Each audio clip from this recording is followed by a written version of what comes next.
Hello learners, welcome to edification. मैं हूं आपका दोस्त और टीचर नितिश उपाध्याय। आज हम पढ़ेंगे कमला दास की पोम माय मदर एट 66। काफ़ी खूबसूरत पोम है और काफ़ी अच्छे तरीके से लिखी गई है। इसकी यूनिकनेस यह है कि ये पूरी पोएम बस एक सेंटेंस है, यानी कि पूरा का पूरा पोम एक सेंटेंस में लिखा गया है। बीच में पंक्चुएशन का यूज़ किया गया है।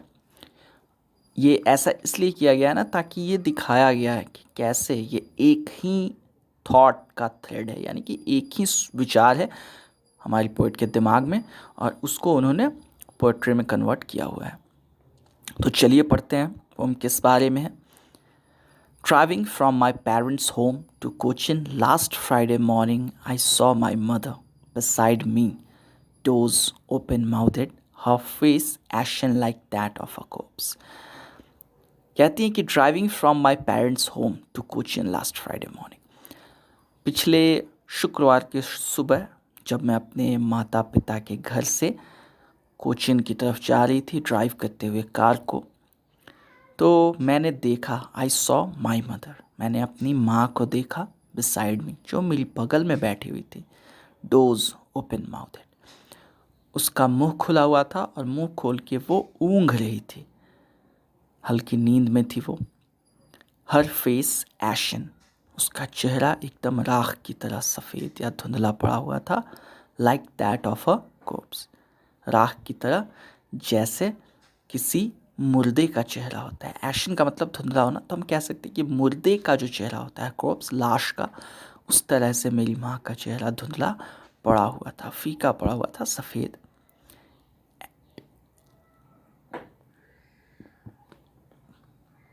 And realized with pain that she was as old as she looked. और तब मुझे बड़े दर्द के साथ ये एहसास हुआ कि जितनी बूढ़ी वो दिखती है उतनी वो बूढ़ी हो चुकी है। But soon put that thought away and looked out at young trees sprinting. लेकिन मैंने तुरंत ही उस विचार को, माँ के बुढ़ापे के विचार को, माँ की जो चिंता होती है उसको अपने दिमाग से निकाला और मैं बाहर की तरफ देखने लगी। एट यंग ट्रीज स्प्रिंटिंग, वो नए नए पेड़ जो थे जो दौड़ रहे थे। अब पेड़ तो दौड़ नहीं सकते हैं ना, उनको पर्सोनिफाई किया गया है, पर्सोनिफिकेशन का यूज़ किया। यंग ट्रीज कैसे स्प्रिंट करते हैं, कैसे पेड़ दौड़ते हैं? जब हम लोग किसी मूविंग व्हीकल में बैठे होते हैं, तेज़ी से वो जा रहा हो, तो हमारे अगल बगल के पेड़ दिखने में ऐसा लगता है कि वो पीछे की तरफ भाग रहे हैं। तो उसी को यहाँ उसी का यूज़ किया गया है, वही दिखाने की कोशिश की गई है। द मेरी children spilling out of their homes, खुश, एकदम खुश बच्चे अपने घरों से बाहर ढुलक रहते हैं। स्पिल टपकना होता है, छलकना, पानी किसी लिक्विड का। तो यहाँ बेसिकली वो अपने घरों से निकल रहे थे, हंसते कूदते गाते, इसलिए मेरी वर्ड यूज़ किया गया। तो मैंने उन सबको देखना शुरू किया, यंग ट्रीज़ को, उन बच्चों को।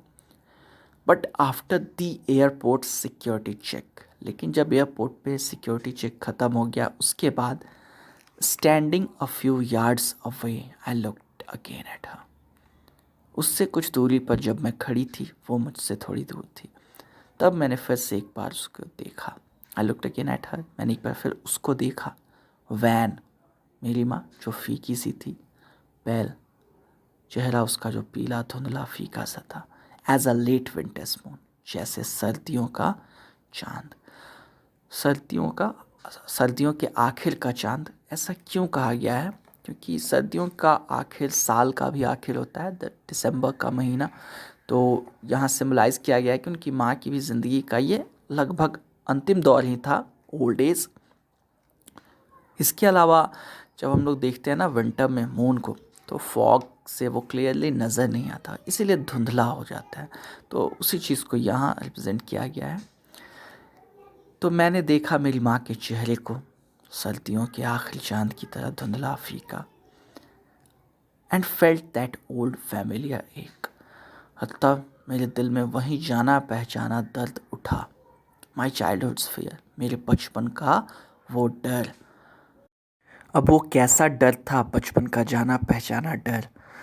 वो डर वो था जो हर बच्चे को होता है बचपन में भी, फिर माँ बाप जब बूढ़े हो जाते हैं तब। वो होता है माँ बाप से अलग होने का डर। जब हम छोटे होते हैं तो हमें ये डर होता है कि कहीं हम भटक ना जाएं, या कहीं वो लोग चले जाते हैं 1-2 दिन के लिए तो हम रह नहीं पाते हैं। जब बड़े हो जाते हैं और माँ बाप ओल्ड एज में चले जाते हैं तब एक डर लगने लगता है उनकी हेल्थ को लेके, उनकी लाइफ को लेके, कब तक वो साथ रहेंगे, ये सब चीज़ें। तो वही जाना पहचाना डर हमारी पोएट के भी सीने में उठ रहा है, पोएट्रेस के सीने में, कि पता नहीं माँ बूढ़ी हो गई है, कब तक चल पाएगी, कब तक जिंदा रह पाएगी। But all I said was, लेकिन मैं बस इतना ही कह पाई, सी यू सून अम्मा, जल्दी ही मिलेंगे अम्मा। All I did was smile and smile and smile. मैं बस मुस्कुराई मुस्कुराई और सिर्फ मुस्कुरा ही पाई। तो यही है हमारी पोएम, एक दर्द को, एक डर को दिखा रहा है कि जो कैसे हमारे दिलों में उठता है जब हम अपने माँ बाप को देखते हैं जो धीरे धीरे एज कर रहे होते हैं। हम जब छोटे होते हैं तो हमने उनको अपने यूथ में देखा होता है, काफ़ी चीयरफुल, काफ़ी एनर्जेटिक। फिर हम जब यूथ में आते हैं तो हम देखते हैं वो काफ़ी एज्ड हो चुके हैं और अब धीरे धीरे धीरे उनकी ज़िंदगी की शाम आ चुकी है। तो एक बुरा लगता है, एक डर लगता है, एक दर्द भी लगता है, और एक दर्द होता है और एक डर लगता है कहीं हम उन्हें खो ना दें। इन्हीं चीज़ों से ये पोएम डील करती है। तो ये तो बेसिकली पोएम हमारी रही, उसका लिटरल मतलब हो गया। अब आगे हम इसका एनालिसिस करते हैं, देखते हैं क्या क्या चीज़ें निकल के आती हैं इस पोएम से। तो सबसे पहले तो बात कर लेते हैं राइम स्कीम की। इस पोएम में कोई राइम स्कीम है नहीं, फ्री वर्स की लिखी हुई पोएम है। फ्री वर्स यानी मुक्त छंद जिसको हम लोग कहते हैं, जिसमें राइम स्कीम ना हो, ठीक है। तो ये राइम स्कीम हो गई। अब बात कर लेते हैं थीम की। तो इसकी थीम है एजिंग कह लीजिए, यानी कि उम्र का ढलना। अब देखिए थीम और मैसेज तो यूजुअली आम ही मतलब सेम ही चीज़ें होती हैं किसी पोएम में, लेकिन कई बार अलग अलग होते हैं। तो मैसेज आप ये कह सकते हैं यहाँ निकल के आ रहा है कि जैसे एक ज़िंदगी ख़त्म होती है दूसरी शुरू होती है, क्योंकि हमने देखा जब अम्मा के चेहरे को ये देख रही थी और सोच रही थी कि लाश की तरह इसका चेहरा हो गया है, तो उस सोच से ध्यान हटाने के लिए हमारी पोएट्रेस ने क्या किया, वो यंग ट्रीज़ को देखने लगी, मेरी चिल्ड्रन को देखने लगी, यानी कि ओल्ड एज का जो डर था उसको भगाने के लिए ये यंगस्टर्स को, यूथ को देखने लगी, ठीक है। तो ये कह सकते हैं कि जब एक ज़िंदगी ख़त्म होती है दूसरी शुरू हो रही होती है, यानी कि as one life is on the verge of ending another life begins. थोड़ा और अच्छे तरीके से कहें तो as one life reaches its climax another life flourishes. ये हो जाएगा इसका मैसेज। थीम हो जाएगी एजिंग। टोन यानी कि टोन मतलब मूड, कैसे आप किस अंदाज में कविता को कहा गया है, आपने पढ़ा होगा ज़रूर टोन के बारे में 10th में। तो इस कविता को कहने की टोन है एंग्शियस। एंग्शियस यानी कि बेचैन, अंदर से वो थोड़ी बेचैन है। पेंसिव भी हो सकता है, पेंसिव यानी कि थॉटफुल होता है, किसी खास तौर पे किसी दर्द भरे विचार को हम लोग सोच रहे होते हैं तो पेंसिव हम लोग कहते हैं। सेटिंग क्या है इसकी, इसकी सेटिंग है a moving car, moving vehicle basically हो सकता है, लेकिन ड्राइव कर रही थी तो हम अंदाज़ा लगाएंगे कार ही है। तो अब मूविंग कार है, पूरी कहानी, पूरी सॉरी पोम एक कार में ही सेट है, वहीं पे सारी बातें होती हैं। उसके बाद हम लोग देखेंगे आगे इसकी पोएटिक डिवाइसेस को देखेंगे। कई पोएटिक डिवाइसेस यूज़ हुए हैं हम लोग यहाँ पे, सॉरी इस पोएम में। सबसे पहले सिमिली का यूज़ हुआ है यहाँ 5th, 6th और 7th लाइन में। Her face ashen like that of a corpse, उसका चेहरा एकदम किसी लाश की तरह सफ़ेद या धुंधला। तो ये सिमिले का इस्तेमाल है। क्या होती है सिमिले मैं आप लोगों को बता चुका हूँ, नीचे डिस्क्रिप्शन में वीडियो का लिंक भी डाल चुका हूँ। सिमिली बेसिकली होता है ना, जब हम किसी एक चीज़ के कैरेक्टरिस्टिक को दूसरी चीज़ में दिखाने की कोशिश करते हैं, जैसे गुलाब की तरह खूबसूरत, या यहाँ पे लाश की तरह सफ़ेद, लाश के चेहरे की तरह सफ़ेद। तो यहाँ सिमिले का यूज़ हुआ है। और फिर यंग ट्रीज स्प्रिंटिंग जो है ये पर्सोनिफिकेशन है। पर्सोनिफिकेशन किसी नॉन लिविंग में लिविंग कैरेक्टर को डालना, जैसे young trees sprinting, young trees living होते हैं लेकिन वो मूव नहीं करते हैं, लेकिन वह यहाँ दिखाया है कि वो दौड़ जाए, स्प्रिंट कर जाए। तो हम कह सकते हैं यहाँ पर्सोनिफिकेशन का यूज़ है। उसके बाद मेरी चिल्ड्रन स्पेलिंग में मुझे लगता है इमेजरी का यूज़ किया गया है। यहाँ एक कॉन्ट्रास्ट भी दिखाया गया है, जब वो अपनी ओल्ड मदर को देख रही हैं ऊपर, तो नीचे वो यंग ट्रीज़ पे फोकस करने की कोशिश करती हैं फिर। तो ये कॉन्ट्रास्ट यहाँ दिखाने की कोशिश की गई है।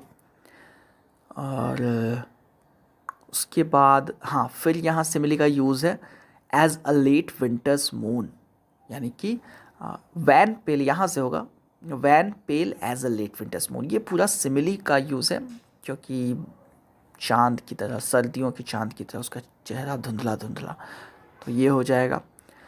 फिर all I said was see you soon, यहाँ एलिट्रेशन का यूज़ है। एलिट्रेशन आप लोगों को पता ही होगा, जब एक ही साउंड बार बार रिपीट हो आसपास के वर्ड्स में, जैसे यहाँ रिपीट हो रहा है सेड सी सून में स का साउंड है, all I said was see you soon, ठीक है। तो ये हो जाएगा एलिट्रेशन। और लास्ट लाइन में smile and smile and smile, यहाँ स्माइल का रिपीटिशन हुआ है, तो ये होगा आपका एक अलग पोएटिक डिवाइस, रिपीटिशन। तो ये इतने पोएटिक डिवाइसेस मुझे दिख रहे हैं इस पोएम में। आप लोगों को लगता है कुछ और है तो नीचे कमेंट में ज़रूर डालिएगा। तो बस ये पोएम ख़त्म हुई, मिलते हैं आप लोगों से अगले वीडियो में। अगर पसंद आया हो तो लाइक कीजिए, सब्सक्राइब कीजिए, पसंद ना भी आया हो तो कमेंट में ज़रूर बताइए कि आपको वीडियो में क्या अच्छा नहीं लगा और कैसे हम इम्प्रूव कर सकते हैं। तो मिलते हैं अगले वीडियो में, तब तक के लिए stay safe, take care and keep learning.